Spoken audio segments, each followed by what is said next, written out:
ओम ज्ञानतिमिरान्धस्य ज्ञानञ्जनशलाकया चक्षुर्मिलितं येन तस्मै श्रीगुरुवे नमः। श्रीचैतन्यमनोभीष्टं स्थापितं येन भूतले स्वयं रूपः कदा मह्यं ददाति स्वपदान्तिकं। वन्देऽहं श्रीगुरौ श्रीयुतापदकमलं श्रीगुरुन् वैष्णवांश श्रीरूपं साग्रजातं सहगण रघुनाथान्वितं तं सजीवं साद्वैतं सावधूतं परिजनसहितं कृष्णचैतन्यदेवं श्रीराधा कृष्णपादान् सहगण ललिता श्रीविशाखान्वितांश्च। हे कृष्ण करुणा सिंधु दीनबंधु जगतपते गोपेश गोपिका कांत राधा कांत नमस्तुते। तप्त कांचन गौरांगी राधे वृंदावनेश्वरी वृषभानुसुते देवी प्रणमामि हरिप्रिये। वाञ्छाकल्पतरुभ्यश्च कृपा सिन्धुभ्यः च पतितानां पावनेभ्यो वैष्णवेभ्यो नमो नमः। जय श्री कृष्ण चैतन्य प्रभु नित्यानंद श्री अद्वैत गदाधर शिवासादि गौर भक्त वृंद। हरे कृष्णा कृष्णा कृष्णा हरे हरे हरे राम राम राम हरे हरे। नमो विष्णुपादाय कृष्णप्रेष्ठाय भूतले श्रीमते भक्ति वेदांत स्वामिनिति नामिने। नमस्ते सारस्वते देव गौरी वाणी प्रचारिणे निर्विशेष शून्यवादी पाश्चात्य देशतारिणे। हरे कृष्णा। तो हमने किया था श्रीमद् भागवतम 7वां कैंटो 13वां अध्याय, एक परफेक्ट व्यक्ति का बिहेवियर कैसा होना चाहिए उसके ऊपर। और आपको याद होगा कि हम लोग चर्चा कर रहे थे Prahlad Maharaj, I believe Prahlad Maharaj discussion कर रहे हैं अब अवधूत से, एक व्यक्ति से जो कि बिल्कुल वैराग्य में है। और श्लोक संख्या 29।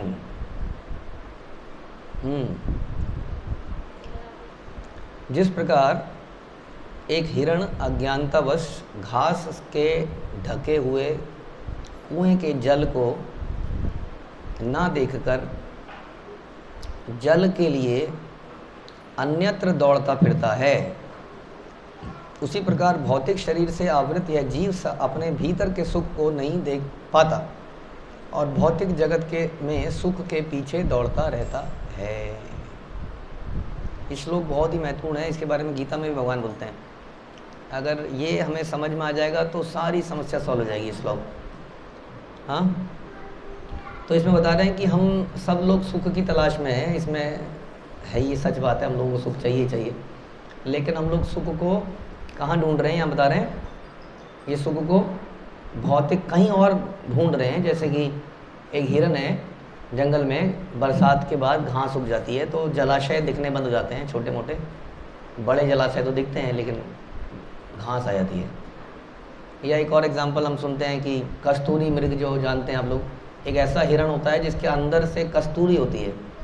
हाँ, आप लोग वो लगाते हो ना नरसिंह भगवान का इत्र, समझ लो इत्र में जो रुई में इत्र है, उस इत्र का इतना बड़ा गोला हो रुई का, वो उस हिरन के पेट में होता है और उसकी सुगंध हमेशा रहती है। तो वो जब हिरन कहीं घूमता है तो खुशबू बाहर भी आती है। जब वो यहाँ पर अंदर है, इतना बड़ा अंदर है, तो उसकी खुशबू बाहर भी आती है। अब जब आदमी को पता ना हो कि खुशबू कहाँ से आ रही है तो वो खुशबू ढूंढता है किधर से आ रही है, उसको मालूम ही नहीं होता है कि वो उसके अंदर से ही आ रही है। तो वो खुशबू से अट्रैक्ट होकर इधर भागता है कि कोई शायद सुगंधित फूल है इधर, कोई इधर बगीचा है, लेकिन उसको कोई मिलता ही नहीं। और सुगंध को खोजता रहता है जगह जगह जाके। हाँ, आप जानते हैं सच में ऐसा हिरण होता है जिसके अंदर से खुशबू आती है। लोग उसको मार देते हैं आजकल, तो बड़ा कम बचे हैं, वो ख़त्म से हो गए हैं अभी भी, लेकिन हैं ऐसे मृग, कस्तूरी मृग। तो वो मृग निरंतर इधर उधर भागता रहता है। इंसान को पता चल गया इसके अंदर ही है, इंसान पकड़ के मार देता है। हाँ, कि मुर्गी, हाँ, कहते हैं ना, वो एक आदमी को जब मुर्गी को खिलाता था तो मुर्गी पीछे से अंडा देती थी, तो ना खाती बहुत है ये, मुंह से खाती है, अंडा पीछे से देते हैं। उसने गर्दन काट दी कि अंडा लेता रहूँगा, अंडा तो पीछे से आता है, मुंह कट गया तो खाना बंद हो गया, अंडा मिलता रहेगा। तो ये मनुष्य की फितरत है, उसके अंदर पेशेंस नहीं है, उसके अंदर हमेशा यही है कि मेरे को कैसे फ़ायदा हो, दूसरे को नुकसान हो, उससे कोई फ़र्क नहीं पड़ता है क्या नुकसान हो दूसरे को। ऐसा होता है कि नहीं? हम अक्सर अपना ही फ़ायदा नहीं देखते हैं हर चीज़ में। भक्त बनने के बाद भी हम ये देखते हैं कि कैसे मेरा फ़ायदा हो जाए। तो ऐसे ही इंसान ने उसको मृग को मानना शुरू कर दिया। लेकिन एनीवे हम ये बताने का प्रयास कर रहे हैं उसी तरह से इंसान भी मर रहा है, क्योंकि वो उसी मृग की तरह है, निरंतर ये सोचता रहता है कि मुझे सुख कहाँ पर मिलेगा, कहाँ पर मिलेगा। इसके लिए वो क्या क्या करता है, कोई एग्जाम्पल है आपके पास? इस सुख को ढूंढने के लिए वो क्या क्या फैसिलिटीज़ डेवलप करता है? अच्छा घर, जिसमें वो शाम को भागने के प्रयास करता है, क्योंकि उसके दिमाग में होता है वहाँ पर कुछ किचन में कुछ अच्छा बनेगा, तो वो बहुत फैसिलिटीज़ उसके लिए डेवलप करता है। और अब वो तो अलग चीज़ हो गई ना, इंद्रिय तृप्ति के लिए कहाँ भागता है। तो आप कह सकते हो कि स्कूलों में भी वो इसलिए डालता है ताकि ये बच्चा भी उसी के लिए तैयार हो जाए बढ़िया तरीके से भोगने के लिए। वो बनाता है सिनेमा घर, नहीं, सिनेमा घर में जाता है, वो सोचता है कि यहाँ पर सुख मिलेगा, फिर वो खोलता है रेस्टोरेंट कि यहाँ पर कुछ सुख मिलेगा, वो खोलता है गेमिंग स्टेशन, हाँ यहाँ पर सुख मिलेगा। तो निरंतर ऐसी चीज़ें आपको आसपास दिखेंगी, अपने आसपास हमेशा, क्योंकि आदमी निरंतर सुख की खोज में है। ये बड़ा बेसिक चीज़ है, फिलॉसफी है, लेकिन कहीं हमारे साथ भी स्थित है। क्योंकि आज अगर आपने लेक्चर सुना, और ऐसा कई सारे हमारे सारे वैष्णवी कहते हैं कि हमें श्रवण करना चाहिए, हमें पठन करना चाहिए, है ना, और हमें साधना अच्छे से करनी चाहिए। लेकिन हम लोग सोचते हैं कि ये काम है, क्योंकि हमारे अंदर कुछ ना कुछ सिंसेरिटी है भक्तों में, तो उस सिंसेरिटी से, उस प्रॉमिस करा होता है ना हमने, उस प्रॉमिस से हम करते तो हैं साधना, लेकिन साधना हम एंथुजियास्टिकली नहीं करते हैं। हमें ये नहीं लगता कि इससे आनंद मिलेगा, हमें लगता है ये तो करना है, जीवन का नियम है, आदमी को नियम से बनना चाहिए, तपस्या करनी चाहिए। तो ये सुन सुन के हम लोग इसको एज ए तपस्या कर लेते हैं, बहुत सारे भक्त लोग। लेकिन हम लोगों को फिर भी इतना विश्वास नहीं होता कि इससे आनंद मिलेगा, क्योंकि जिस वस्तु से आदमी को आनंद मिलता है उसको वो अपने आप करता है कि नहीं? अपने आप ही जाता है।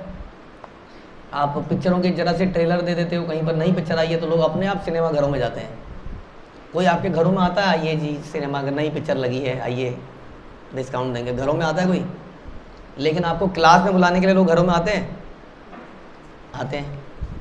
पकड़ पकड़ के बोलते हैं। आपको पकड़ पकड़ के कोई बोलता है पिक्चर देखने चलो सड़कों पे, क्योंकि वहाँ लोग अपने आप ही पहुँच रहे हैं, तो बताने क्या जरूरत है। लेकिन आध्यात्मिक कामों में आपको पकड़ के लेकर आना पड़ता है कि नहीं लोगों को, और फिर वो एक बार आता है तो दोबारा नहीं आता है, फिर आप उसके पीछे पड़ते हो, फिर वो आपका फ़ोन उठाना बंद कर देता है। इसका मतलब, और ये उसकी स्थिति नहीं है। और हम लोग क्यों कर रहे हैं फिर? अगर आप ध्यान से इसको मॉनिटर करेंगे तो हम लोग भी इसलिए कर रहे हैं क्योंकि हमारे अंदर एक कमिटमेंट की फीलिंग है। हमें तभी हम शायद भक्ति कर पाए, दीक्षा ले पाए या लेने चाह रहे हैं, क्योंकि हमारे अंदर कमिटमेंट है कुछ हद तक, जो आम लोगों में नहीं मिलती है कमिटमेंट भी। आजकल के संसार में कमिटमेंट भी नहीं है, लॉयलिटी भी नहीं है। तो हम सब में वो लॉयलिटी है जिस कारण से नहीं करना है, करना चाहिए। हाँ, हम किस लिए करते हैं? इसलिए करते हैं करना चाहिए। चाहिए में क्या समझ में आ रहा है आपको? चाहिए है, हमें लगता है ये मेरी ड्यूटी है, करना चाहिए। इंग्लिश ग्रामर पढ़ी थी आप लोगों ने? हम शुड वर्ड का यूज़ करते हैं, या फिर कहते हैं और ज़्यादा ड्यूटी है तो क्या वर्ड यूज़ होता है? Ought to, we ought to do this, ऐसा होता है ना, करना चाहिए। तो इसमें क्या समस्या लग रही है शब्द में? इस शब्द में प्यार नहीं है। अब वो लोग प्यार क्या करें, तो अब आनंद ही नहीं आ रहा है, तो जहाँ आनंद आएगा वहीं तो आदमी करेगा। तो यहाँ पर इस श्लोक में बता रहे हैं कि जैसे हिरण है, ये इधर उधर दौड़ता है, वैसे मनुष्य भी इधर उधर दौड़ता है ये सोच के कि उसको कहीं पर सुख मिलेगा, आनंद मिलेगा। और जहाँ आनंद मिलता है वहाँ उसका प्रेम डेवलप होता है, और वो वहाँ स्वाभाविक रूप से उस चीज़ को करता है। जैसे हम लोग संसार में, हम सब लोग एक दूसरे को बोलते हैं ये कम करो, ऑफिस का काम कम करो, हाँ, या रिश्तेदारियों में जाना कम करो, बोलते हैं ना बार बार। लेकिन मंदिर में जाना हम बार बार बोलते हैं बढ़ाओ, जब करना बढ़ाओ। तो यहाँ के लिए बोलना पड़ता है, वहाँ के लिए बोलना पड़ता है कम करो, लेकिन वहाँ हम स्वाभाविक रूप से करते हैं, है ना, करते हैं कि नहीं? क्योंकि वहाँ आनंद आ रहा होता है।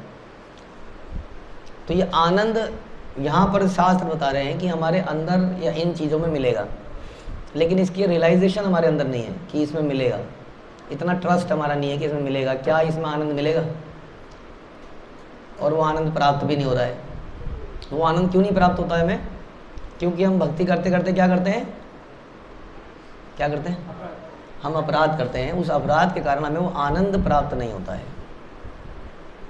कितना अच्छा हो कि हम काम भी करें, उसमें आनंद भी आए, नहीं। लेकिन अधिकतर हम इसी प्लेटफॉर्म पे रहते हैं कि करना चाहिए, this is my duty, this is my duty.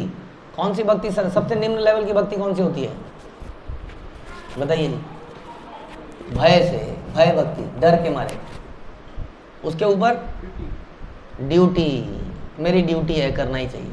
उसके ऊपर उसके ऊपर हो गया आपका प्रेम, इच्छा, स्वाभाविक। तो स्वाभाविक भक्ति सबसे ऊपर है। स्वाभाविक भक्ति में आने के बाद क्या फायदा है कि उसके बाद में आपको किसी को कुछ बोलने की जरूरत नहीं है कि ऐसा करो, ऐसा करना चाहिए, ऐसा करना चाहिए, ऐसा करना चाहिए। उसका झुकाव ही उस तरफ हो जाता है, वो अपने आप ही करने लगता है। तो हम सबको इस स्वाभाविक भक्ति के प्लेटफॉर्म पे आने का प्रयास करना चाहिए। हम सेटिस्फाइड ना हो जाएं कि कई लोग अपनी सिंसियरिटी से सेटिस्फाइड हैं, क्योंकि मैं रोज़ सवेरे 3 बजे उठ रहा हूँ ना, मैं रोज़ इतने बजे उठ जा रहा हूँ, इतने बजे सो जा रहा हूँ, ऐसा कर रहा हूँ, ऐसा कर रहा हूँ, ऐसा कर रहा हूँ। तो पीपल आर वेरी सेटिस्फाइड क्योंकि they are very sincere. But sincerity से प्रसन्न मत होइए, क्योंकि सिंसियरिटी भी स्वाभाविक भक्ति को नहीं दिखा रहा है। स्वाभाविक भक्ति सिंसियरिटी के भी ऊपर है, उसमें लगाव है, अटैचमेंट है। तो वो अटैचमेंट अभी हम बाहर देख रहे हैं, हमें लग रहा है कि ये भक्ति का कार्य हो गया। अब कुछ जैसे स्कूलों से छुट्टी होती है तो बच्चे भागते हैं ना, भागो अब कुछ आनंद मिले, थोड़ी देर तो थोड़ा आनंद मिले। तो हमें भक्ति के प्रोसेस में आनंद नहीं आता है, और ऐसा हम सोचते हैं कि ये तो करना ही है, ये तो तपस्या है। लेकिन भगवान गीता में बताते हैं कि भक्ति सुखपूर्वक करी जाती है। तो ये स्थिति में जब तक हम नहीं आएंगे तब तक क्या रहेगा, खतरा है बहुत बड़ा। क्या खतरा है कि आपको ड्राईनेस फील हो जाए थोड़े दिनों बाद, सब कुछ यही कर रहे हैं, 10 साल हो गए करते हैं, पक गए। बहुत बड़ा खतरा है कि भक्ति छूट जाएगी एक दिन अचानक से। क्योंकि सिंसियरिटी आदमी कब तक करेगा? देखिए, एक लिमिट होती है सिंसियरिटी की, है ना। कोई आदमी ऑफिस में जाता है तो 58 साल 60 साल होने का वेट करता है, रिटायर कब होगा।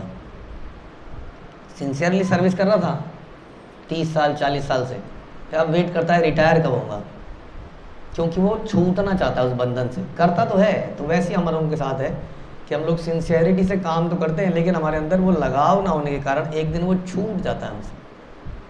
तो इसलिए लगाव को पैदा करने के लिए हम सबको अपने प्रेरित करना चाहिए अपने आप को कि जो हम सुख ढूंढ रहे हैं वास्तव में बाहर मिलेगा नहीं। हम जानते हैं, हम सभी जानते हैं, वो अंदर ही मिलेगा। लेकिन ये जो आंतरिक सुख है, श्रवण में, पठन में, जप में, ये महसूस नहीं हो रहा है। तो इसके लिए हम प्रयास करें, और अधिक करें, शुद्धता से करें, अपराधों से बचें, तो ये आनंद आने लगेगा। यही कारण है कि लोग 50 सालों से कर रहे हैं।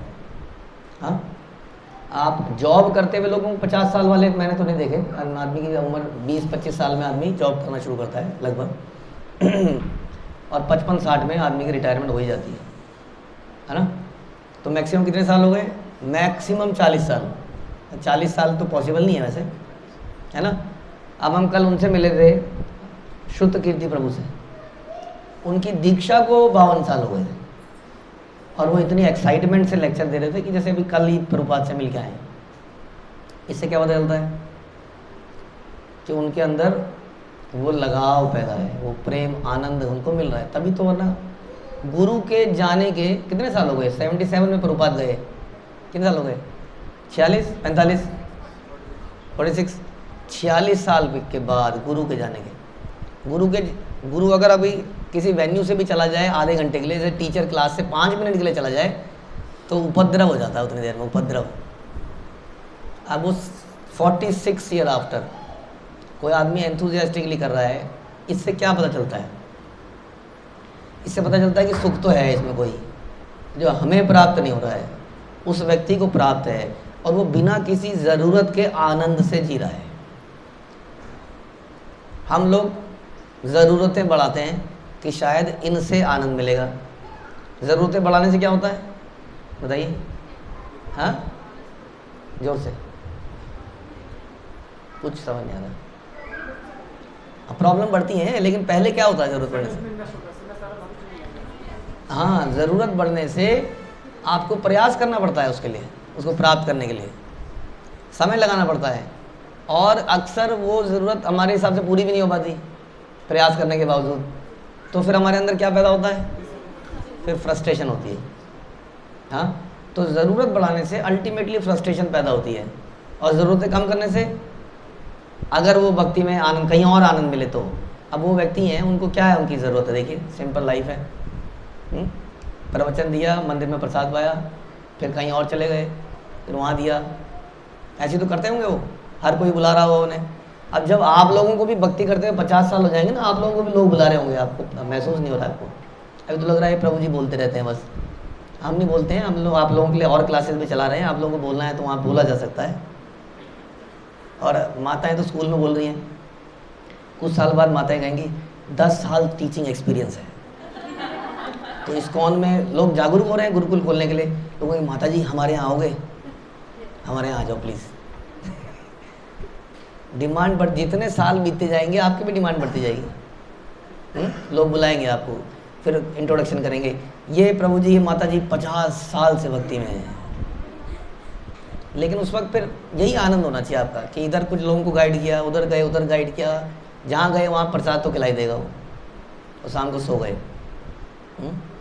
कल हम उनसे मिले थे, वजेंद्र प्रभु से, वो बार बार एक बात बोल रहे थे, आज का दिन बड़ा अच्छा गया। तो मैं सोच रहा था कि उन्होंने क्या किया, सवेरे एक प्रभु जी के यहाँ गए वो, उसके बाद वहाँ हम बैठे थोड़ी देर, वहाँ कथा करी, फिर गुरुकुल में आए, बार बार यही बोल रहे थे बहुत अच्छा लग रहा है, आज का दिन बढ़िया गया। फिर घर में गए, कह रहे ठाकुर जी के दर्शन हो गए, आज का दिन बढ़िया गया। यही है दिन बढ़िया उनका। एक भक्त के जीवन में और कुछ है ही नहीं। तो ज़रूरतें कम कर ली हैं और भक्ति में आनंद पैदा किया है, तो आनंद बढ़ गया, प्रयास कम हो गया, आनंद बढ़ गया। और क्या चाहिए ज़िंदगी में? जनरली हम सुनते हैं कि अगर आप प्रयास कम करोगे, हाँ, तो मरोगे, पढ़ोगे लिखोगे तो बढ़ोगे नवाब, और नहीं तो बनोगे, हो जाओगे खराब। खेलोगे कूदोगे नहीं, अगर भक्ति भी करोगे, कुछ भी करोगे तो खराब हो जाओगे। यदि पढ़ोगे लिखोगे नहीं, मेहनत नहीं करोगे। और हमारे शास्त्र बताते हैं कि मेहनत कौन करता है? गधा करता है। मेहनत हमको भी करनी है, लेकिन गधे को ये मालूम नहीं है कि मेहनत किधर करनी है। तो क्या हमें मालूम है कि मेहनत किधर करनी है? बताइए, हमें मालूम है? हमें अगर मालूम भी है तो हमें रियलाइज़ नहीं है कि हम मेहनत किधर करनी है। नहीं, अभी हम बात कर रहे थे बाहर खड़े होकर, तो हम यही चर्चा कर रहे थे कि हम लोग बच्चों की, जैसे कि आज ये आपके बच्चे यहाँ पे आराम से बैठ के सुन रहे हैं, एंड पीपल आर सरप्राइज्ड कि ऐसा कैसे हो सकता है कि बच्चे क्लास में बैठ के, आज से नहीं सुन रहे हैं तो पता नहीं कब से सुन रहे हैं बैठ के। पीपल आर सरप्राइज, आज आपको इसका सुख प्राप्त हो रहा है।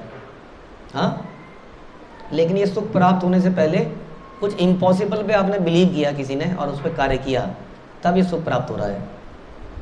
और आगे जाके आपको बहुत सारे सुख प्राप्त होंगे जो आपको रियलाइज़ नहीं हो रहे हैं अभी, जो समाज में जो घटित हो रहा है उसके अनुसार, क्योंकि हम एक प्रोटेक्टिव एनवायरनमेंट में रह रहे हैं, तो शायद हमें रियलाइज़ नहीं हो रहा है कि बाहर कितना आग लगी हुई है। लेकिन जब हम कथा करते हैं, शाम की कथा करते हैं, भगवद गीता करते हैं, या हम भागवतम करते हैं कि नहीं, और हम शाम को ब्रह्मचर्य यानी कृष्णा कॉन्शियसनेस की ट्रेनिंग देते हैं, तो अधिकतर माँ बाप को ये लगता है कि क्या पूरे दिन यही करते रहेंगे, बच्चा पढ़ेगा तब। और हम डिस्कस कर रहे थे कि जो बच्चा इन कार्यक्रमों में रेगुलर आ रहा है उसके नंबर भी अच्छा आ रहे हैं। और ऐसा नहीं कि बच्चा पूरे दिन पढ़ रहा है, पढ़ नहीं रहा है वो। अगर कोई 3 बजे से लेकर शाम के 7:30 बजे तक क्या कर रहा है वो, क्वेश्चन है ये बहुत बड़ा, कर क्या रहा है वो, जब उसके जीवन में टीवी नहीं है, मोबाइल नहीं है, तो वो 4.5 घंटे हो गए, 4.5 घंटे। इन स्कूलों के दिनों में यदि कोई 2 घंटा सिंसियरली पढ़ ले तो उसके बढ़िया नंबर आ सकते हैं, एकदम बढ़िया नंबर। और 3-4 घंटे की तो बात ही क्या करें। तो अधिकतर हमने देखा है कि बच्चे समय बर्बाद करते हैं दिन भर में, और फिर उस वक्त वो किताब लेके बैठते हैं, तो माता पिता को लगता है अभी किताब लेके पढ़ रहा है, अब इसको ये फिर से पाठ पढ़ाएंगे, सवेरे तो पढ़ा रहे थे। ये मैं क्यों बता रहा हूँ आपको? क्योंकि हमें ट्रस्ट नहीं है कि इस चीज़ में आनंद मिलेगा। हमें भी यही लगता है कि वहीं आनंद मिलेगा। पढ़ोगे लिखोगे तो बनोगे नवाब। नवाब बनना आपको, तो ले तो हम नवाबी की तरफ ही जा रहे हैं सबको। नहीं, देखिए दो नाव में पाँव रह के कभी नहीं चलना चाहिए आदमी को, या तो उस तरफ चला जाए या इस तरफ आ जाए। क्या होगा, पैंट फट जाएगी थोड़ी देर में, है ना। इधर को जा रही होगी, इधर को पैर ऐसे हो ना, अजय देवगन, आपको तो पता ही नहीं होगा, अच्छा है नहीं पता है। पैर ऐसे दोनों, और ज़्यादा ऐसे हो गया तो चर हो जाएगा। दो नाव में पैर रख रहे हैं ना, उधर से भी खिंचा हुआ है, इधर से भी खिंचा हुआ है, क्या होगा आदमी का, चर हो जाएगी, कुछ नहीं हो पाएगा। कम से कम एक तरफ तो जाइए। अगर नवाबी बनाना था तो बहुत स्कूल है नवाबी वाले, तो नवाबी बनाइए, मतलब, या फिर इधर आइए। खाली स्कूल में एडमिशन कराने से काम नहीं होगा, वो हम बता रहे हैं आपको। हमारी मानसिकता क्या है, हमारी मानसिकता यही है हिरण वाली। अरे सुख तो बाहर मिलेगा ना, बच्चा अगर कुछ करेगा तभी तो आनंद। कल को क्या, कल को हरे कृष्णा करके उसको मजा आ जाएगा ज़िंदगी में, जब कुछ कर ही नहीं पाएगा तो। ऐसा नहीं लगता हमें, यही लगता, मेरे को तो ये लगता है कि हम लोगों को ये विश्वास है कि लाइफ कहते हैं, लाइफ बैलेंस करनी चाहिए। बैलेंस लाइफ क्या करनी चाहिए, किन दो चीज़ों में, किन दो चीज़ों में बैलेंस करनी चाहिए बताइए ज़रा। भक्ति और पढ़ाई, भक्ति और पढ़ाई। इसका मतलब पढ़ाई इज़ नॉट भक्ति, अगर ये मान ले तो। यानी कि लाइफ को बैलेंस करना चाहिए आध्यात्मिक और मटेरियल और स्पिरिचुअल लाइफ में। ये सेंटेंस कैसा लगता है सुनने में, थोड़ा डीपली सोचिए। लाइफ को बैलेंस करना चाहिए मटेरियल और स्पिरिचुअल लाइफ में। कुछ बताएंगे आप लोग, क्या फीलिंग मेरे अंदर तो बहुत सारी आ रही है, आप लोग बताइए क्या आ रही है।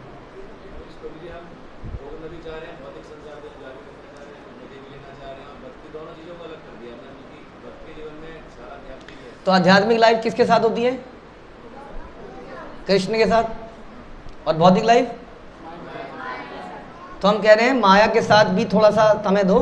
जैसे कि शहर में रह रहे हो तो थोड़ा गुंडों के साथ समय दो, क्योंकि गुंडे बड़े ज़रूरी हैं, और थोड़ा अच्छे लोगों के साथ थोड़ा बैलेंस बना के रखो। हाँ, अगर आप निर्दलीय हैं तो हवा की धारा देखो, हवा किधर को जा रही है, बीजेपी की तरफ जा रही है या कांग्रेस की तरफ जा रही है। जिधर को जा रही है उधर को चले जाओ। गुंडे बदमाश की ज़रूरत है तो गुंडों के साथ बैठ जाओ, फिर थोड़े सज्जनों की सभा में बैठ जाओ। ऐसा आदमी को क्या कहेंगे, बिन पहनने का लोटा, अपॉर्चुनिस्ट, मौका परस्त। क्या ऐसा आदमी प्रसन्न रह सकता है जीवन में, नहीं ना। तो हम कह रहे हैं कि हमारी कुछ लाइफ हम कृष्ण के बिना भी रहना चाहते हैं और दोनों को बैलेंस करना चाहते हैं। सोचिए, हम कह रहे हैं कृष्ण के बिना थोड़ा समय उसको बैलेंस करना है, ऐसा। तो क्या सुना है आप लोगों ने, भक्ति कितने घंटे करनी चाहिए कम से कम पूरे दिन में, हैं 2 घंटे 20। तो फिर बैलेंस कैसे होगा फिर, आप कह रहे हो सारा एक तरफ को झुका दें, बैलेंस ना करें, सारा बोझ एक ही तरफ डाल दें, तो बैलेंस कैसे होगा, है। बैलेंसिंग की जरूरत नहीं है। तो सारा संसार तो यही कहता है। मेरे से बहुत पर्सन पूछते थे लोग, आप तो नहीं पूछते कई सारे सालों में, आप बैलेंस कैसे, जब मैं जॉब करता था, आप बैलेंस कैसे करते हो, थोड़ा इस पर लेक्चर दो, बैलेंस कैसे करते हो। तो कोई बैलेंस मतलब कृष्ण के बिना और कृष्ण के साथ को कैसे बैलेंस करते हैं, ऐसा। तो हम सिखा तो यही रहे कि सततो कीर्तयन्तो माम, ये जो भगवान बोलते हैं सततो, नहीं बोलते हैं वे। तो इसलिए ये बहुत बड़ा भ्रम है कि भगवान के बिना सुखी और प्रसन्न रहा जा सकता है, ये। लेकिन हमको कहीं ना कहीं सुनने के बाद भी हमारे दिमाग में ऐसा बैठा हुआ है बुरी तरीके से कि नहीं, ये तो ज़रूरी है, लेकिन वो भी नहीं, वो नहीं करेगा तो खाएगा क्या, वो नहीं करेगा तो सुखी कैसे रहेगा, वो नहीं करेगा तो क्या। कई लोग मेरे को बोलते हैं, प्रभु जी हमारे लोग अगर पढ़े लिखे नहीं बनेंगे तो क्या हमारा वो होगा, ऐसा है क्या। तो इसमें कई आंसर हैं। इसमें एक आंसर तो ये है कि प्रभुपाद ने क्या पढ़ाई लिखाई करी थी, बताइए। जगत गुरु श्रील प्रभुपाद की जय, क्या पढ़ाई लिखाई करी थी, और छोड़ दिया था, बीच में छोड़ दिया था। जैसे ही उनको रियलाइज़ हुआ, वो कोलकाता के बेस्ट कॉलेज में थे अंग्रेज़ों के ज़माने के, लेकिन उन्होंने कर भी लिया था। जैसे उनको रिलाइज हो, डिग्री तक नहीं ली, वो डिग्री ही छोड़ दी, डिग्री भी नहीं लेंगे। तो क्या प्राप्त हुआ उन्हें? मैटीरियली भी बहुत कुछ प्राप्त हुआ, जो कि मुझे लगता नहीं किसी बिजनेसमैन को प्राप्त हो सकता है। प्राप्त हुआ कि नहीं? आज हम लोग हिज गोपाल कृष्ण महाराज को माना सुनते हैं तो कितने लोग जानते हैं कि उनकी क्वालिफिकेशन क्या है?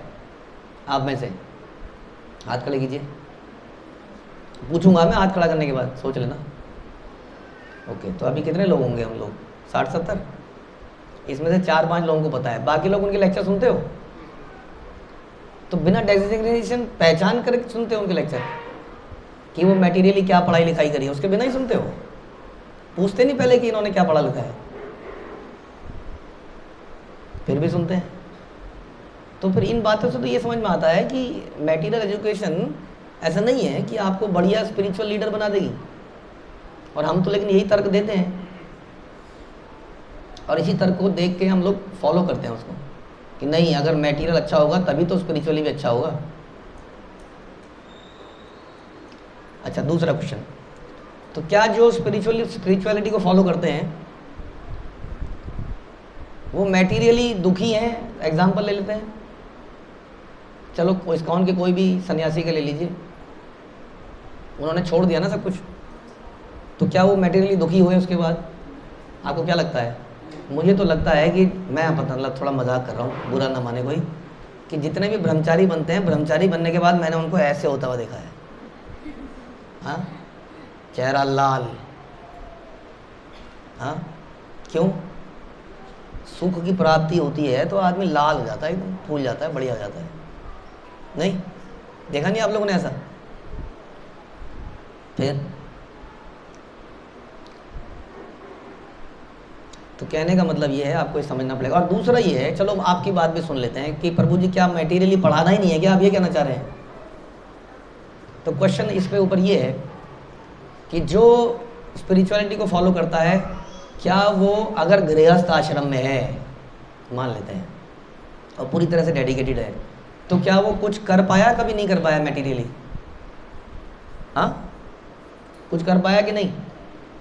कोई ऐसे लोग हैं इस्कॉन में या सब सड़क छाप हैं? सड़क छाप है क्या? कोई है ऐसे लोग, आपको पता है कुछ? अमरीश प्रभु, जो आदमी 400 करोड़ दे देगा तो होगा कितना? 400 करोड़ पता है आपको कितना होता है? जीरो कितनी होती है? 400 करोड़ उन्होंने डोनेट किया हुआ है, तो वो सड़क छाप आदमी तो नहीं है ना, कुछ तो है। और कौन है?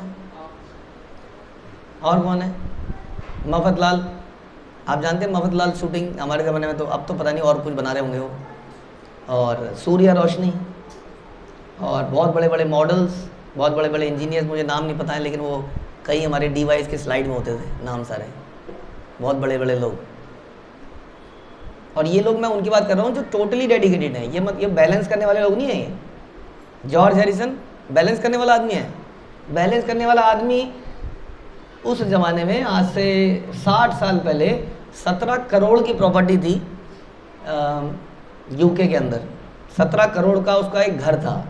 अगर आप घर देखोगे तो मुझे लगता है दयानंद नगर कॉलोनी जितना उसका घर है, जो हमने देखा भक्ति वेदांत मैनोर, वो घर 17 करोड़ की प्रॉपर्टी उन्होंने $1 में दे दी थी। क्योंकि $1 इसलिए क्योंकि वो कुछ मैंडेटरी था वो ट्रांजैक्शन में वैल्यू होना, 1 पाउंड में। तो ये लोग हाईली सक्सेसफुल, मतलब ऐसा सिंगर कोई हुआ नहीं था जैसा जॉर्ज हैरिसन थे। And he was totally into Hare Krishna, totally no balancing, Hare Krishna and Hare Krishna, बस यही करते थे वो।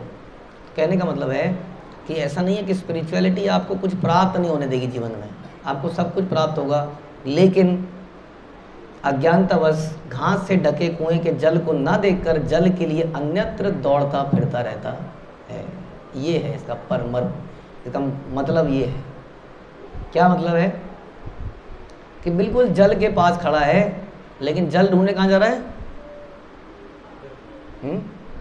जैसे आप लोग रहते हो एनसीआर में, और आपको हम ले जाएं, माना किसी एमपी की किसी शॉप में गए मार्केट में, और सारी माताएं टूट पड़ी, माना साड़ियों की दुकान पे। अब वो बीच में से अचानक बोल रहे कहाँ से आई हो बहन जी कहाँ से आई हो? हाँ दिल्ली से आई हैं। अब वो आपस में बात कर रहे हैं, मत मारी गई इनकी, दिल्ली से आई है और यहाँ से खरीद रही है। सारी दुनिया दिल्ली में आती है, एनसीआर में कहीं ना कहीं, चांदनी चौक और आपका ये तुराब नगर, गांधी नगर, जो दिल्ली में गांधी नगर, सारी दुनिया तो यहाँ आती है। लेकिन तालाब के पास में खड़ा है और ढूंढ कहाँ रहा है? अन्यत्र ढूंढ रहा है, अन्यत्र। भारतवासी भारत में खड़े हैं, लेकिन खड़े ही हैं बस, और बाहर वाले वो यहाँ पे आके हाँ यमुना जी में नहा रहे हैं। कौन नहा रहा है यमुना जी में? वो लोग यमुना जी में नहा रहे हैं जहाँ पर नदियों में शायद एक ड्रॉप की गंदगी नहीं होती है। वो लोग यमुना जी, हम लोग क्या कर रहे हैं? गंदी है, गंदी है, डर्टी। क्योंकि हम वी वांट टू फॉलो बस ये वेस्टर्न पीपल। तो हमारे अंदर एक नया आ गया है, this is not hygiene, you know, is not hygienic. हमारे अंदर गंगा जी को, यमुना जी को देखकर ये भावना आ रही है। और वो लोग जिनकी चमड़ी भी ऐसी सफ़ेद है, पानी भी सफ़ेद है, सड़क भी सफ़ेद है, और वो लोग यहाँ गंगा जी में, यमुना जी में डुबकी लगा रहे हैं। तो क्यों? क्योंकि हम लोग अन्यत्र ढूंढ रहे हैं। और हम देख इतने बड़े मूर्ख हो गए हैं, हम इस बात को भी नहीं देख पा रहे कि ये लोग उस मटेरियल ऑपुलेंस से निकल कर यहाँ पर आकर क्या ढूंढ रहे हैं, क्या इन्हें प्राप्त हो रहा है। लेकिन हमें लगता है कि नहीं, सुख प्राप्त नहीं होगा। स्पिरिचुअलिटी इज ओके, ताकि मेरा बच्चा बिगड़ ना जाए, दारू ना पिए, इसलिए स्पिरिचुअलिटी कराओ, इतनी कराओ, बस इतनी, अंदर मत डूबो। ये रिसेंटली मुझे कहीं से इनपुट आया, हमारा एक भक्त जो है बेचारा भक्तों के बीच में आना चाह रहा था, उसको किसी ने बोला ज़्यादा नहीं मांगो, वहाँ पे बहुत ज़्यादा है, इतना नहीं डूबना है। हाँ, और वो क्या है? वो आग का दरिया है और डूब के जाना है, इश्क है ना, कुछ है ना, इश्क समथिंग। तो अगर भगवान से आपको इश्क करना है तो इस आग के दरिए में डूबना पड़ेगा। जब मैं बिगिनिंग में भक्ति में आया था तो मैंने हिज ऑनरेस राधानंद महाराज का एक सेंटेंस सुना था जो मुझे आज भी याद है। उन्होंने एग्जाम्पल दिया था बड़ा अच्छा, तो मैं कई बार बोलता हूँ कि तालाब में, समुद्र में जाल नेट फेंकते हैं, वही मछलियाँ पकड़ में आती हैं जो ऊपर तैर रही होती हैं। जो नीचे डीप सी में होती हैं वो कभी पकड़ में नहीं आती। लेकिन हमें कहाँ तैरना है? हमें ऊपर तैरना है, क्योंकि नीचे तो सेवाएं हैं, बलिदान है। ज़्यादा शक्ल दिखाऊंगा तो बोल देंगे प्रभु जी प्रसाद के लिए दान नहीं दिया आपने, दान दो। तो ज़्यादा आँखों से आँखें मिलाने में अगर 5 सेकंड बीत गए तो डोनेशन मांग लेगा। तो आपको फटाफट ऐसे ऐसे देखते देखते देखते निकल जाना है बाहर। आँखें टिकी तो उसने पैसे मांगे, या सेवा, प्रभु जी खाली हो, वो छत साफ कर दोगे। तो आपको बस जल्दी जल्दी आना है, ऐसा दिखाना है कि हम बिजी हैं, क्योंकि ऊपर ऊपर रहना ना मैं। और करते करते हरे कृष्ण, प्रभु जी मुझे कहीं जाना था, मैं तो आया था, बस दर्शन करने आया था। और भाग जाओ, थोड़ी देर टिके तो यहाँ फंस जाओगे। बात सच है, फंस ही जाओगे। कुछ ना कुछ तो काम पकड़ा ही देंगे, वो हमारा भी नेचर ऐसा बन चुका है। क्योंकि यही सुना था, सेवाओं में लगाना है, सेवाओं में लगाना है, लगाना है, इसलिए हमें तैरना है ऊपर ऊपर। तो इसलिए ये जो अन्यत्र सुख ढूंढने का जो हमारी इच्छा है ना, अन्यत्र, यही सारी समस्या हम समझ नहीं रहे। यही श्लोक बता रहे हैं। यह एक उपयुक्त दृष्टांत है, प्रभुपाद कह रहे हैं कि ज्ञान के अभाव में जीव किस तरह अपने से बाहर सुख के अनुसंधान में दौड़ता रहता है। मिल गया आपको? किसको मिल गया वो बताए तो सही जरा। अपनी बहू में मिल गया? थोड़े दिन बेटे का सुख आ रहा है, बस बहू आने दीजिए, थोड़े दिन पता लग जाएगा कितना प्यारा है, लाडला है, दुलारा है। थोड़े दिन में समझ में आ जाएगा। जो भी सुख आपको लग रहा है कि ये सुख है, इस परिवार में है, इस नौकरी में है, इसके यहाँ पर, थोड़े दिनों में सब सामने आ जाएगा। जब मनुष्य अपने वास्तविक स्वरूप को आध्यात्मिक प्राणी के रूप में जान लेता है तो परम पुरुष कृष्ण को समझ सकता है, और तभी कृष्ण तथा उसके बीच असली सुख का आदान प्रदान होता है। जब उस भाव को समझेगा, जब इसमें डूब जाएगा, तब उसको सुख मिलेगा। और आप समझ लीजिए इस बात को, आप भी यही चाहते हैं कि आपकी संतान सुखी रहे, लेकिन वो मालूम नहीं है, तो इसलिए हम सोचते हैं शायद पैसा मिलेगा या नौकरी मिलेगी तो सुखी रहेगा। लेकिन आप नहीं देख रहे हैं कि मैंने वो एजुकेशन प्राप्त करी, मुझे भी नहीं मिला, मेरा पूरा जीवन स्ट्रगल में बीत गया। जैसे कुछ दिन पहले मैं पूछ रहा था, हमारे एक भक्त जो है मेरे को गुड़गांव गए हुए 4-5 साल हो गए, और ये तब ये जो हमारा NH-24 बन ही रहा था। तो मैंने बोला कितना देर लगता है, कह रहे 2.5-3 घंटा। मैंने कहा तब भी लग रहे थे, तो अब तो बन गए सारे। तो कह रहे प्रभु जी आप ही तो बोलते हो कि एक पुल बनता है तब तक दूसरा चालू हो जाता है, वहाँ जाम लगने लगता है, तब तक ट्रैफिक बढ़ जाता है, वहाँ जाम लगने लगता है। तो हम सोच रहे हैं कि हमने तो स्ट्रगल कर ली, हमारा बच्चा जब आएगा तो केक वॉक की तरह निकल जाएगा। ऐसा कैसे हो जाएगा? हमने तो देखा नहीं। मेरे पिताजी भी मेरे को यही कहते थे, बेटा मेरा पूरा जीवन स्ट्रगल में निकल गया। और मैं देख रहा हूँ तो मैं भी कह रहा हूँ, अरे मेरा भी निकल गया पिताजी। तो किसका फिर आराम से निकला? किसी का भी निकला।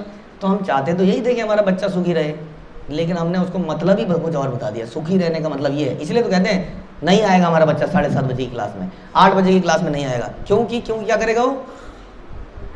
क्योंकि वो पढ़ेगा लिखेगा ताकि क्या बने? नवाब के बारे में बहुत गंदी बातें पता है दुनिया में। नवाब कैसे होते हैं अगर आपको पता है तो, नवाब मतलब एक नंबर का अय्याश। वो आपको छोड़ देगा। एक नवाब थे, औरंगजेब नवाब। उन्होंने क्या किया? उन्होंने बोला पिताजी आपने ताजमहल बनाया ना, बहुत अच्छा लगता है ना आपको, इस कमरे में बैठिए, एक खिड़की दूंगा, इस खिड़की से ताजमहल को देखते रहना बस। बंद कर दिया पिताजी को, लॉकअप, ख़त्म। और राजा तो मुझे बनना है। बुढ़ऊ जब तक तू मरेगा तब तक तो मैं 50 साल का हो जाऊँगा, तो मैं कब खाऊंगा पीऊँगा? पिताजी मर ही नहीं रहे, और सांप की तरह बैठे हैं अपनी प्रॉपर्टी पे, और खाने पीने नहीं दे रहे हैं। ये नहीं करेगा, कहाँ जा रहा है, टाइम बता। तो आदमी क्या करेगा? तो आदमी यही करेगा। एक पॉलिटिकल लीडर था, बहुत बड़ा पॉलिटिकल लीडर, बीजेपी का लीडर, आपस में लड़ा, प्रॉपर्टी की लड़ाई हुई, भाई ने गोली मार दी, खत्म। कोई डिवीज़न नहीं प्रॉपर्टी में, सारी मेरी। यही होता है, यही मायने हम सिखा रहे हैं। नहीं पढ़ेगा, नहीं और पढ़ भी नहीं रहा है। दिक्कत तो यही है कि पढ़ कहाँ रहा है, क्योंकि पढ़ भी लेता तो हमारे तो पढ़ाई भी स्पिरिचुअली है, तो उसको कुछ समझ में आ रहा होता, तो उसका चरित्र बदल रहा होता। लेकिन हम अन्यत्र देख रहे हैं। प्रभुपाद कह रहे हैं यह ध्यान देना रोचक होगा कि किस तरह यह श्लोक आत्मा के शरीर के विकास को इंगित करता है। आधुनिक भौतिकतावादी विज्ञानी सोचता है कि जीव पदार्थ से निकलता है, लेकिन तथ्य तो है कि पदार्थ ही जीवन से उत्पन्न है। यहाँ पर जीव या आत्मा की तुलना जल से की गई है, जिसमें से घास के रूप में पदार्थ पुंज प्रकट होता है। जो आत्मा के विज्ञान को नहीं जानता वह सुख का अनुसंधान करने के लिए रेगिस्तान में जाता है। तो रेगिस्तान में क्या बनाता है वो रेगिस्तान में समुद्र बनाता है। ऐसी कोई जगह है पता है आपको? कहाँ पे? दुबई में। उन्होंने कहा हमारे पास समुद्र नहीं है, तो क्या हम क्या वो लहरों में मजे नहीं लेंगे, हम भी बनाएंगे। तो उन्होंने बना दिया। तो क्या वो लोग वास्तविकता में सुखी हो जाएंगे? क्वेश्चन ये, कितना समय लगा होगा उसको बनाने में, कितनी एनर्जी लगी होगी। कृष्ण भावनामृत आंदोलन उन दिग्भ्रमित मनुष्यों के अज्ञान को दूर करने का प्रयास कर रहा है, जो जीवन की सीमा के बाहर जल का अनुसंधान करना चाहते हैं। रसो वैसा रसो हम अपसु कौनते या। रस, जल का रस कौन है? कृष्ण है। तो आनंद कहाँ मिलेगा? फ्रूटी में, माजा में। माजा का रस कौन है? माजा का रस कौन है? कृष्ण है, भगवान कह रहे हैं। तो अगर कृष्ण को पियोगे तो क्या मिलेगा? सारे रस। हाँ, फ्रूटी और कौन सा? माजा। और कोक तो पीते नहीं हो आप लोग, लिम्का, स्प्राइट। प्रभु जी आज स्प्राइट अलाउ कर दो, वो तो इस्कॉन में अलाउड है प्रभु जी, वो तो अलाउड है। भगवान कह रहे हैं रसोहम अपसु, मैं ही हूँ रस। तो हम कृष्ण में वो रस को नहीं ढूंढ रहे हैं। कहाँ ढूंढ रहे हैं? बाहर। यही तो है श्लोक का मतलब, बाहर ढूंढ रहे हैं कि यहाँ मिलेगा। लेकिन वो वाकई में जीव को टेस्टी लगता है, इसका क्या करें? लगता है। आप में से शराब पिए किसी ने कभी? पिए ना?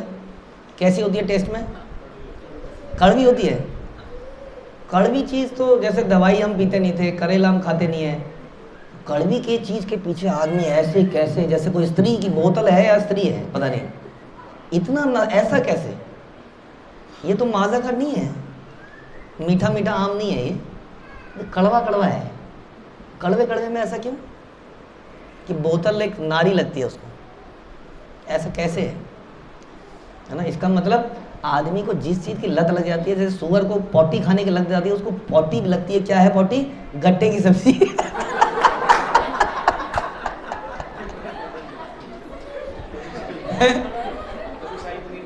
शाही पनीर भी हो सकती है। हाँ, जिसको जिस चीज़ की आदत लग जाती है उसको उसी में नशा है। कड़वी चीज़ की आदत लगे तो कड़वी में नशा है। तो माज़ा हमें अच्छी लग रही है, हाँ, लेकिन जो आम खाता है ताज़ा उसको लगता हुआ यार ये क्या माज़ा है, ये आम में जो टेस्ट है, राइट? या जो भी है, मतलब इट्स ऑल रिलेटिव। परम दृष्टवा निवर्तते, higher taste. But lower taste की हैबिट होने के कारण हम लोग लोअर टेस्ट में ही रमण करते रहते हैं, उसी को सब कुछ मान लेते हैं, आगे जाने की कोशिश नहीं करते। आनंद में है जिंदगी। कैसे है जी? आनंद है, बढ़िया है, जो भी है ठीक है। ज़िंदगी में समस्या भी है तो भी ठीक है, नो प्रॉब्लम। हमने तो प्रॉब्लम के बारे में पूछा ही नहीं था आपसे। हमने कहा था कैसा चल रहा है, आप कह रहे no problem. What a negative statement is this. हाँ, आदमी सोचता है मैंने अपनी प्रॉब्लम्स को दूर कर लिया तो जीवन में सुख है। This is relative, theory of relativity. अपनी प्यास बुझाने के लिए कृष्ण की संगति रूपी जल को चखना चाहिए। क्या है ये जल? कृष्ण की संगति रूपी जल को चखना चाहिए, यही वैदिक आदेश है। ये कौन दे रहा है आदेश? श्रील प्रभुपाद दे रहे। तो सारा वैदिक आदेश यही है कि आपको स्वाद कहाँ मिलेगा? कृष्ण की संगति में, कृष्ण की कथा में, कृष्ण के रूप में वो सारा स्वाद मिलेगा। लेकिन वो स्वाद तब मिलेगा जब डॉक्टर बोलेगा नहीं भैया नो पैक, शराब छोड़नी पड़ेगी, ये छोड़ना पड़ेगा। हिपीज़, आप लोग तो कभी कभी शराब पीते होंगे, हिपीज़ तो हमेशा ही बस ऐसे पड़े रहते थे। मैंने एक बार बताया था ना हिपीज़ का मतलब क्या होता है, याद है आपको? जब लेट जाता है आदमी तो उसका हिप्स दिखते हैं बस पड़े हुए पीछे को। हिप्पी केम लाइक दिस, पड़ा हुआ है, सबके हिप्स दिख रहे हैं, सब पड़े हुए हैं।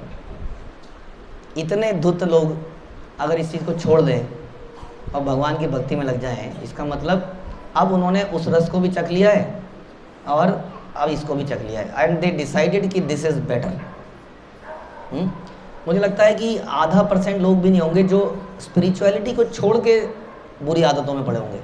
कभी किसी के जीवन में कुछ हो गया होगा तो ऐसा हुआ होगा, नहीं तो लोग उधर से इधर ही आते हैं बस, और उसके बाद डिसाइड करते हैं यही सही है।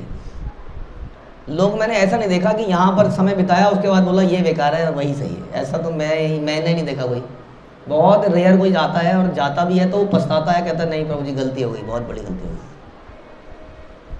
तो क्या हम भी वैसे बनना चाहते हैं? अन्यत्र जल को ढूंढना चाहते हैं? चलो एक चक्कर हम भी जरा हुआ है कि जल ढूंढें और स्वाद ढूंढें। हाँ, स्वाद ढूंढें स्प्राइट का, स्वाद ढूंढें गोलगप्पे का, स्वाद ढूंढें किसी और चीज़ का, या स्वाद ढूंढें कृष्ण की जूठन का, कृष्ण की जूठन का, कृष्ण की कथा का, तो हमें आनंद मिलेगा। लेकिन हमें आनंद कहीं और मिल रहा है तो क्या कर सकते हैं? एक ही श्लोक का सिर्फ इतना गहरा मतलब है, अगर हम इसको समझ जाएं कि वास्तव में यदि हम अपना भला चाहते हैं, अपनी संतान का भला चाहते हैं, तो केवल उसको बैलेंस मत कराइए लाइफ को, नो बैलेंस रिक्वायर्ड। कृष्ण ही बैलेंस करते हैं। भगवान कहते हैं सारे प्लेनेट धुरी में किसकी ताकत से रहते हैं? अपने अपने ऑर्बिट्स में किसकी ताकत से रहते हैं? तो सारा बैलेंस कौन बना रहा है? हम बना रहे हैं। आपके वजन बढ़ने से कभी ऐसा हुआ आपको लगा कि इधर को झुक गई धरती है? लगा आपको? एक ऐसा एग्जाम्पल है जिसमें ऐसा हुआ, कोई बताएगा? प्रहलाद महाराज, ध्रुव महाराज। तो ध्रुव महाराज ने जब ध्यान किया भगवान का तो बताते हैं भगवान आ गए अंदर। अब ध्रुव महाराज एक पैर पे खड़े थे तो कह रहे पृथ्वी का बैलेंस बिगड़ गया ध्रुव महाराज के भगवान को धारण करने से। यानी कि बैलेंस अगर खराब भी करेगा तो भगवान ही कर सकते हैं, और बनाते भी हैं तो हमारे बनाने से बैलेंस नहीं बनता है। ये मेरा आंसर है उन लोगों के लिए जो मेरे से पूछते हैं कैसे बैलेंस बनाते हो। मैं कोई वो थोड़ी, नट क्या होता है उसको, नट को क्या कहते हैं? बंजारा नहीं, हाँ, भांड जो रस्सी पे चलता है, हाँ, ऐसे करके, ऐसे करना नहीं जानते हम लोग। हम एक ही तरफ चलना जानते हैं और बाकी बैलेंस कौन करता है? भगवान करते हैं हमारी लाइफ को। तो जब तक हम ये नहीं सीखेंगे तब तक हम अजय देवगन याद रखो, ऐसे, और फिर जरासंध की तरह हमारे भी टुकड़े हो सकते हैं, हाँ, अगर बैलेंस करने के चक्कर में रहेंगे तो। अन्यत्र कहीं सुख नहीं है, सुख कहाँ है? सुख यहीं पर है, इसी चीज़ में है। उसमें थोड़ा खोदना पड़ेगा, डिगिंग करनी पड़ेगी, अंदर डीप, हाँ, घुसना पड़ेगा। तो जो लोगों ने आपको ये बोला कि अंदर नहीं घुसना है, तो आपकी चॉइस है कि जाल में पकड़ के कहीं उछल के बाहर जाना है या अंदर जाना है। ठीक है, हरे कृष्ण। श्रील प्रभुपाद की जय, ग्रंथराज श्रीमद् भागवतम की